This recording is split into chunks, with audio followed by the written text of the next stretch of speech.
তুমি সুন্দর। Thank you. তোমার চোখ সুন্দর, তোমার হাসি সুন্দর, আরো থ্যাংক ইউ।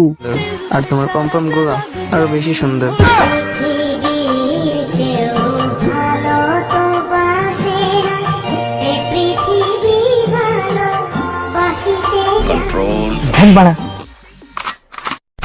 গর্ত থেকে আনবো টেনে ছাবড়ি রূপী নাগিন, কাজ নেই তার বুক ফুলিয়ে নাচে সারা দিন।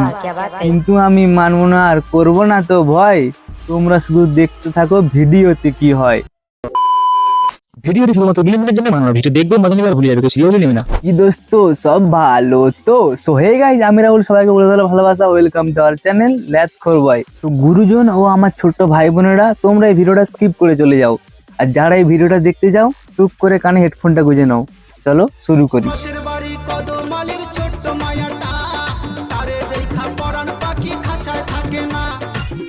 তুমি মেয়ে হয়ে ভাবছো যে ছেলেরা কত স্বাধীন, একবার ছেলে হলে বুঝতে দাঁড়িয়ে যাওয়া নুনু লুকিয়ে রাখা কতটা কঠিন। বলছি ওই লাক্স কোজি জাঙ্গিয়াটাকে আমি গান মারাইতে কিনেছি, শালা কোথ থেকে যে সব ফালতু মহিলা চলে আসে, হ্যাট ভাল। সম্পর্ক যত গভীর হয় সাইজ তত বড় হয়, এই মানে গিফটের। তাই জন্যই তোমারটা এত বড় না, মানে আমি তোমার ওই শাড়ির আঁচলের কথা বলেছি। ভালোই বড় করেছো। সঠিক বলেছেন।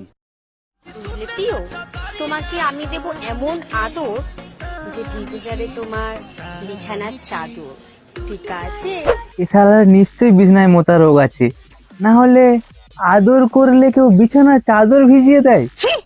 বলছি কি, রাতে ঘুমানোর সময় বিছানার চাদর যাতে না ভেজে, সেই জন্য আর কি একটা প্যাম্পাস পরেই ঘুমাবি। ঠিক আছে? কথা কি ক্লিয়ার না ভেজাল আছে? কেন এসে বিছানায় মুদবে নাকি?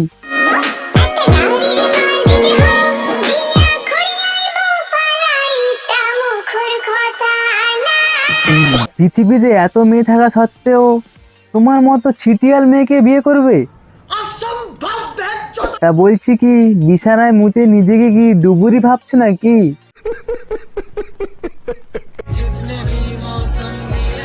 আসো প্রেম করি, সমস্যা নাই। হ্যাঁ, সমস্যা কেন থাকবে, আমাদের পাড়ার লালু তো রেডি। কিরে লালু, রেডি তো? ছেঁকা আমাকেই দিও। ও আচ্ছা, তুমি বিয়েও করবে আবার ছেঁকাও নেবে? কোনো ব্যাপার না, আমাদের পাড়ার লালু সব দিকে এক্সপার্ট, কোনো চাপ নেই। কিরে লালু, এরকম ছেঁকা দিতে পারবি তো?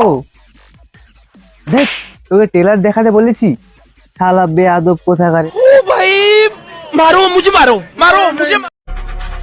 তোমাকে আমি পাইনি, হয়তো খারাপ ছিল আমার ভাগ্য।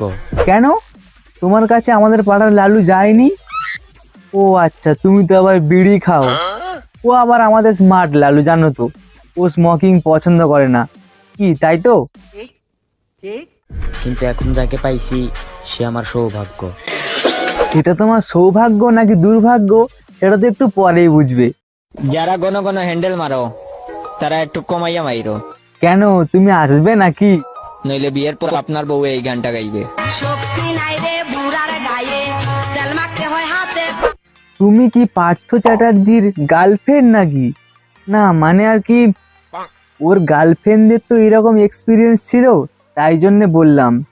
তা বলছি, কতজনকে এরকম তেল মাখিয়েছো? আমি বলুম না, আমার শরম করে।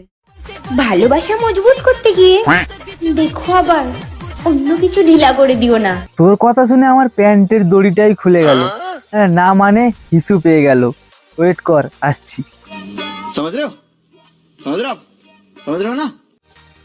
চলো কন্টিনিউ।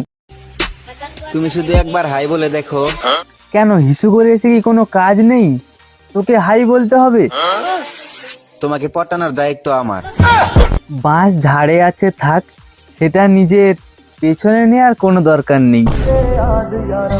বেশি ভদ্রতা দেখাতে গিয়ে আজও আমি সিঙ্গেল।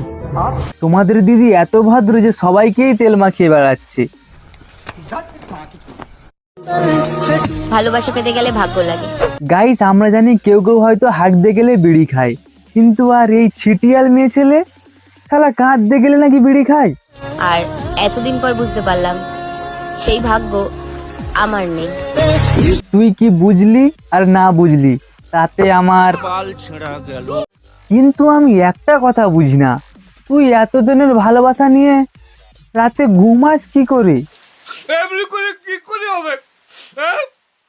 যারা ছোটবেলায় আমারে খুলে নিত তারা এখন আমারে প্রপোজ। হ্যাঁ, এটাই হলো আসল কথা। গাইজ, আমরা টাকা ধার নিলে টাকা শোধ করতে দেখেছি, বা কোনো জিনিস ধার নিলে জিনিস শোধ করতে দেখেছি, কিন্তু একে ছোটবেলায় যে সর্ষের তেল মাখিয়েছিল ও তাকে এখন তেল মাখাচ্ছে, মানে যে কোনো তেলই হতে পারে। কি রে, তুই এটা কি শুরু করেছিস? বাহ গাইস, আমি আর পারছি না, এই ছিটিয়াল মেয়েটা তোমরাই বিচার করো। ভিডিওটিতে কেউ লাইক করবে না তা তো আমি খুব ভালো করেই জানি, তবে এমন কেউ কি আছো যে আমাকে লাভ করো? থাকলে কমেন্ট বক্সে একবার আই লাভ ইউ বলো না প্লিজ প্লিজ। আর এই ভিডিওটা ভালো লাগলে লাইক কমেন্ট শেয়ার করো। আর গাইস, তোমরা কেউ সাবস্ক্রাইব করছো না, তাড়াতাড়ি সাবস্ক্রাইব করা বলে দিচ্ছি, নইলে কিন্তু এই ছিটিয়াল মেয়েটাকে তোমার কাছে পাঠিয়ে দেবো। অমনি খুশি। হ্যাঁ, চলো বাই।